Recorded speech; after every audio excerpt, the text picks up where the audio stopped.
thank you for staying with us on the Front Burners. It's time for Policy Discuss, and artisanal mining is what we'll be looking at today.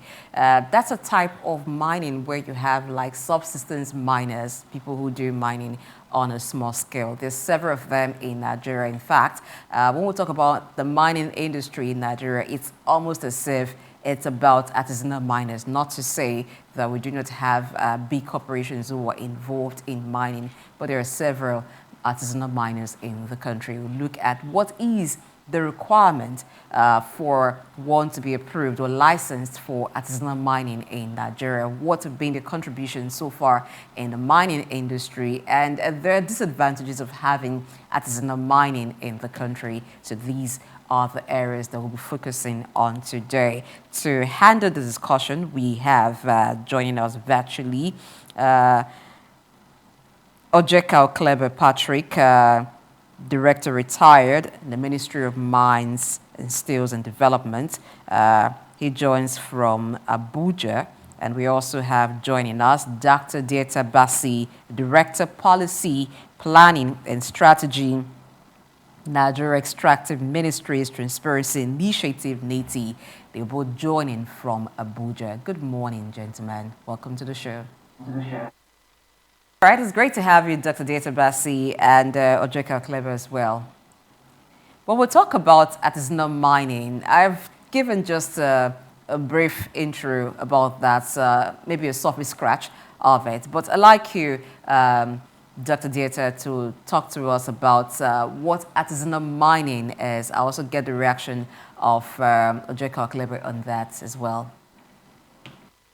Okay, Ojeka Patrick, you were director in the Ministry of Mines and Steels Development, where you retired. Dr.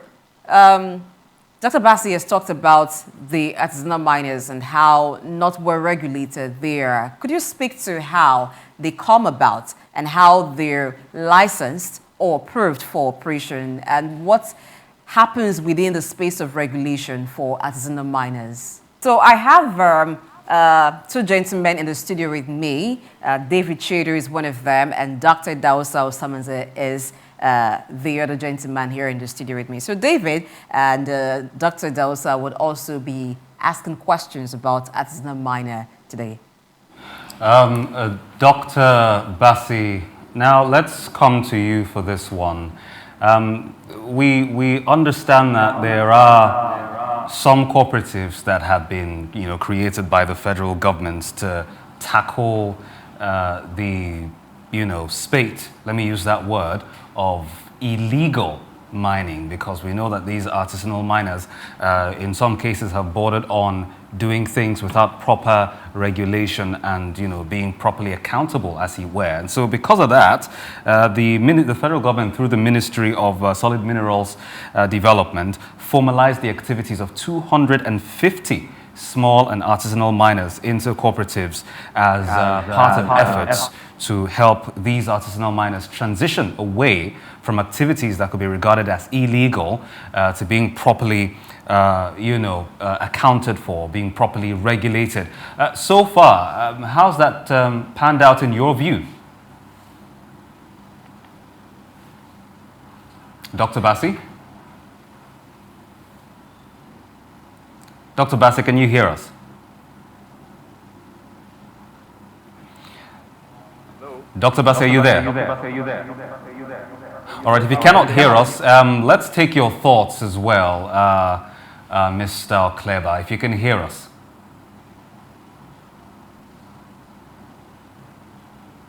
Can you hear us? We can't hear you. It's same as the device is muted. The question was, if you can hear me now, the question was your take, that's us getting your view, your professional view, your expert view, that is, on what the federal government has done to, put these artisanal miners under their auspices, so to speak, with the setting up, if you like, or formalizing of the activities into 250 small cooperatives. Your thoughts?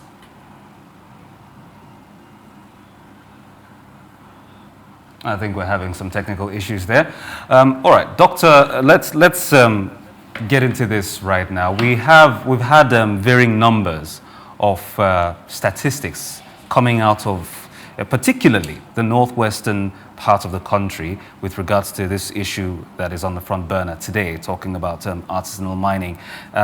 We've seen numbers, 80% has been reported, particularly in northwest, of solid minerals they are being extracted illegally, or being mined rather illegally. There's another report that put the numbers at 95%, 90 to 95% I reckon, of particularly gold coming up from that part of the country, or that region of the country, being done illegally. And then, as I mentioned, the federal government, beg your pardon, knowing full well that this is problematic. I mean, as far back as I think it was 2019 or 2020, if memory serves me, we had issues with some of these artisanal miners, or quote and unquote illegal miners, who were working with, it was actually reported, you know, that they were working with some foreigners in that part of the country, and they were arrested.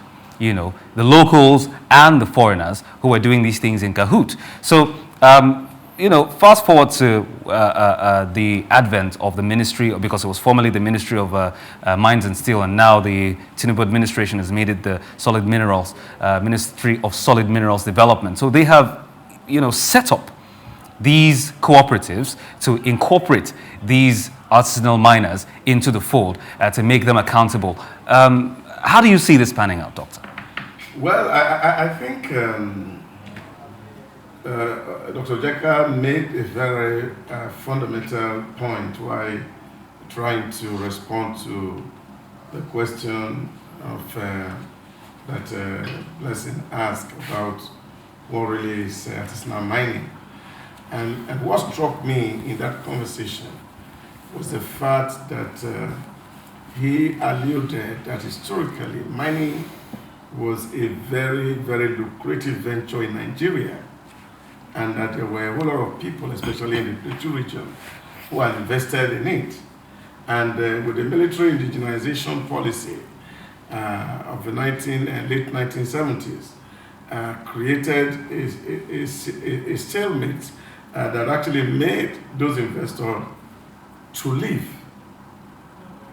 And now, of course, what you now have, you have a pocket of people who were actually recruited by these corporations to do mining for these companies, now resorting to employing themselves with or without equipment to start mining. And I think that's quite very, very instructive, because sometimes we ask ourselves, how did we get to where we are? And now, he actually has put a handle on this.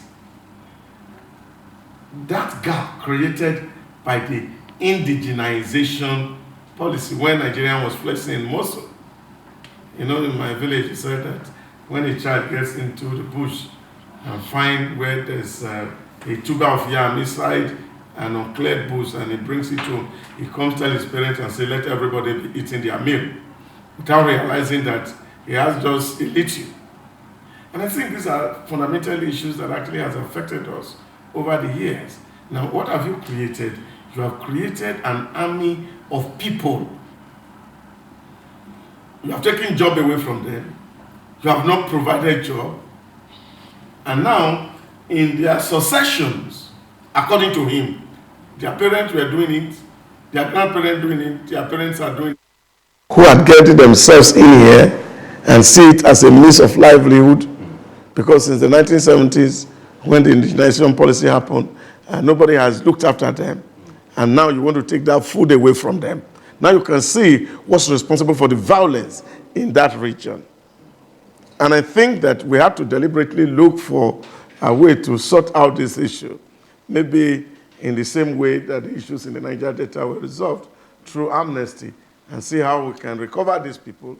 It's either to train them in this art or give them this trade, and then it can be done very well without necessarily creating nuisance in the environment. That's one of the issues I wanted to raise with Dr. Ojeka. You've just talked about the nuisance value, yeah. of this particular issue, the activities, the illegal mining activities, as he were. We apologize that due to audio loss there, we have to discontinue the interview with Mr. Patrick Oklebe and Dr. Basi Dieta. We'll bring them in some other time, not today, to continue that conversation. But I have two great men here in the studio. Doc, talking about this, so if a country has minerals, Nigeria has, and there is, from what we've heard now from Dr. Deta Basi and Mr. Patrick Oklebe, it seemed like, yes, there are artisanal miners, which some want to refer to as legal miners. They are small-scale miners, but they're not regulated in the way that they can. The benefits of having these minerals mined can be gotten and enjoyed by the country. It seems the way it is, it's just very few who are involved in that sector that perhaps they have but there is more that can be done. Where do we begin from? Is it from the process of licensing or supporting so that they can have more capacity? Yeah, but it's again to go back to what Dr. Ojeka said, which also was very fundamental, to look at the historical origin of how this happened. I got into Nigerian discovering oil and how that had made other sector less attractive, and nobody paid attention to it. Comrade Adams Oshomole, the senator representing Edo North, made a very weighty allegation at the recent budget defense in the floor of the National Assembly, the committee level, that in Nigeria there seems to be double standards for everything. When it comes to the South, you talk about illegal refinery. And government is releasing its armory, so to speak, against those who are perpetuating that kind of activity and call them criminal, who are against national interests. But once you come to the area of mining, that it seems that there's a soft spot for these people who are perpetrating these activities that's actually defrauding the nation of hard-earned currency. He even went further to say that there are retired generals who are behind these artisanal miners, who are actually taking the dollars, and they are all billionaires at the expense of the nation. And I think that's not an allegation that the Nigerian nation have to treat with kid's glove. I think the requisite authority, because Adam said he has evidences, should probe into these activities. Who are really behind it? Because he said when he deployed people to go do an election in Zamfara, that he said choppers are coming down. Artisans cannot hire choppers. Now, who manages Nigerian airspace that cannot see these helicopters fly in, either to bring equipment or bring food or bring or take the minerals away from the country? This is something that we have to really address, because it's not just about us talking it, it's federal government also taking the requisite step to address this gap in solid mineral development in Nigeria. Someone once told me that there's so much of our gold in Dubai market. How does it get in there? Who is selling to them? Where is it mined from? Are we also thinking about the impact of this unprofessional mining on the environment? These are questions that need answer from the powers that be. Now, perhaps there is an argument for the processes with which these, regulations and, if you like, licensing and all of that, or, legitimizing. Perhaps there is an argument as to how tedious the processes could be and why some of these subsistence miners are choosing instead to, if you like, evade the authorities and carry on with their activities. Doctors made a point with regards to what Comrade Adams Oshomole said, but to harp on this particular issue for a little longer, back in 2018 or 2019, when I said earlier that, was it 2019, 2020? When I said earlier that some of the figures that came out were quite damning as far as the northwestern part of the country was concerned, with these activities on the rise and fueling insecurity. That prompted Mr. President at the time, former President Muhammadu Buhari, to place an embargo on artisanal mining or on mining activities, as he were, sending the armed troops to go and cordon off those places to prevent those activities from being carried out, because you had foreigners there. I don't want to mention the nationals, but foreigners essentially were amongst the locals who were more or less spearheading these things and then using the locals as pawns in their nefarious games or nefarious activities.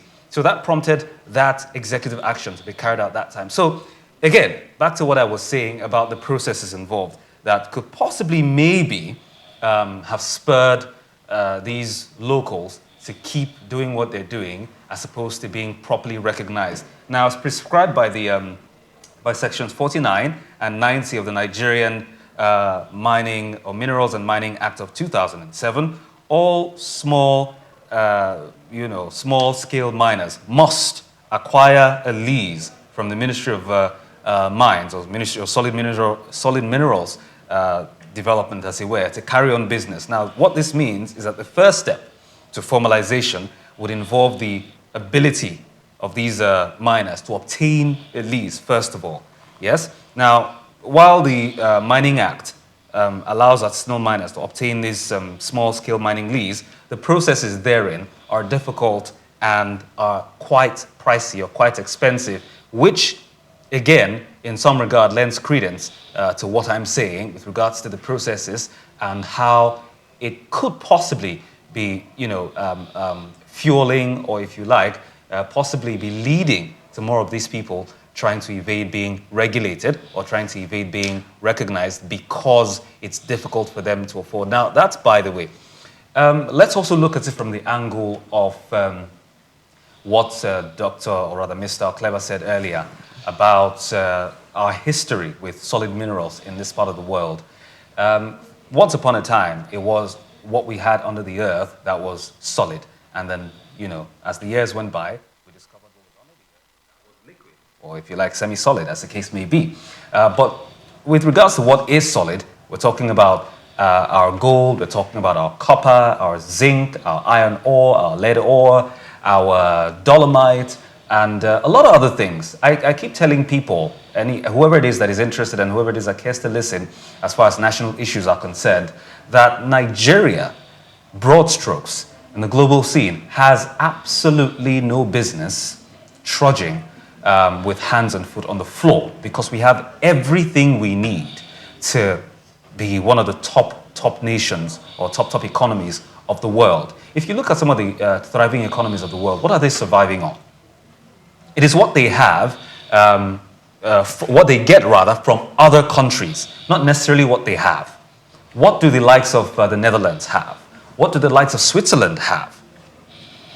Not very much. So what we have here, via all the things I've mentioned, if we, let me circle back to what the Senate Committee on Solid Minerals said. They pointed at some of the low-hanging fruit as far as our economy, resurging is concerned. Some of the things that would help us as far as diversification is concerned. When you talk about diversification, a lot of the times what comes up is agriculture. So if you're not talking about oil and gas, you're talking about agriculture. While that is fine and dandy, while that is okay, I mean, it was once upon a time a mainstay, right, back in the day, it's also important that we look at something that is almost, I can say almost, right in front of us, which we're not paying attention to. What are we doing with our gold? Doctor alluded to our gold being, traded by the dozen. It comes a dime a dozen in Dubai and the likes. What are we doing with that in our own backyard? What are we doing with our dolomite, which is quite a rare metal? What are we doing with that? What are we doing with our lead ore? Yesterday we spoke about China, the China-Nigeria romance, so to speak, where they help build our infrastructure. What we give them is lead ore. And they come here and then build us metal bridges, build us fancy buildings and all of that. But we're giving them, more like we're selling these things to them, right? So how much of what we have underneath the earth, someone would always say that the riches, of a country is not necessarily underneath the earth, it is above the earth, it's capacity. And do we have capacity? We're rich underneath the earth, but above it, where have we shown, or how have we shown capacity to harness these things? These things don't have a mind of their own. We are the ones with the creative faculty. What are we doing with them? That is the question.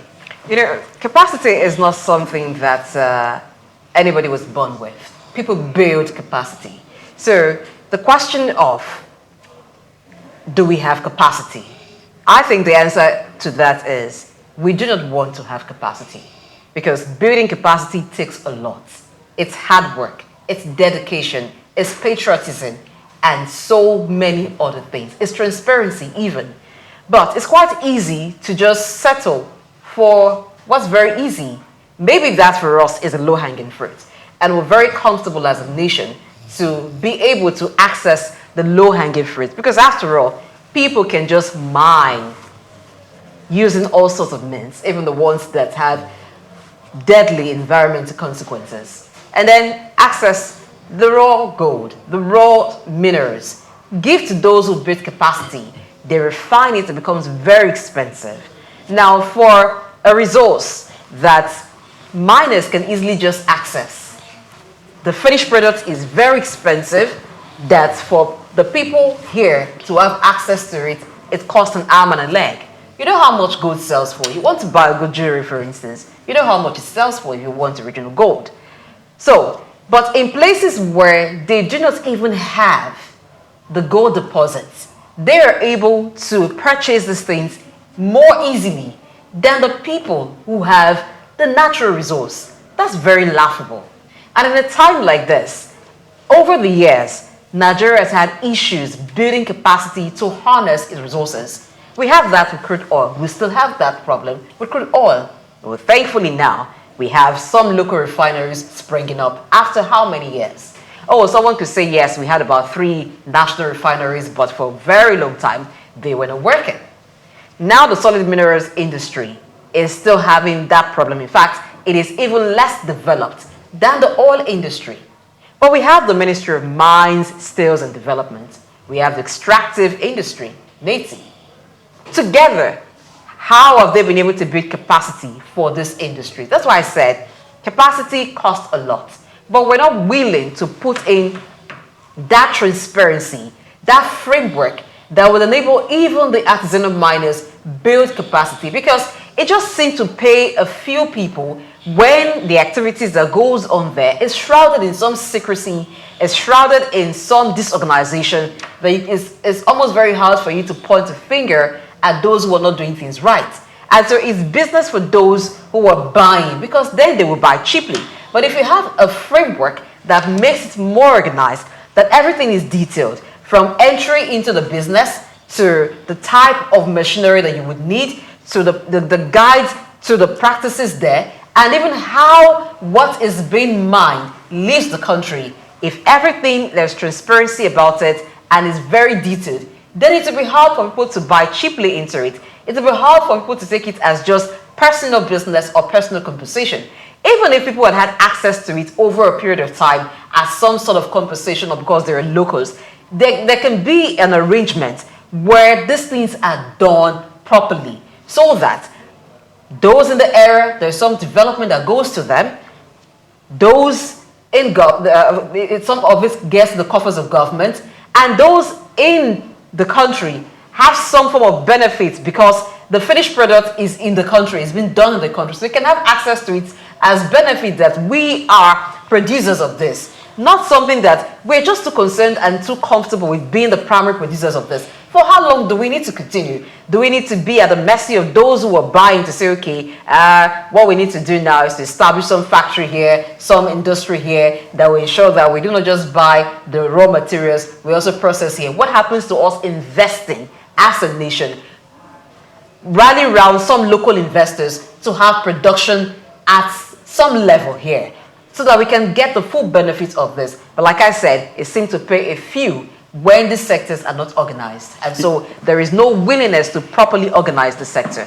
One of the issues also raised is the fact that, and I think that's one of the big problems in our client, where we seem to justify things that are not right on the altar of sentiment. Oh, these people, they don't have means of livelihood.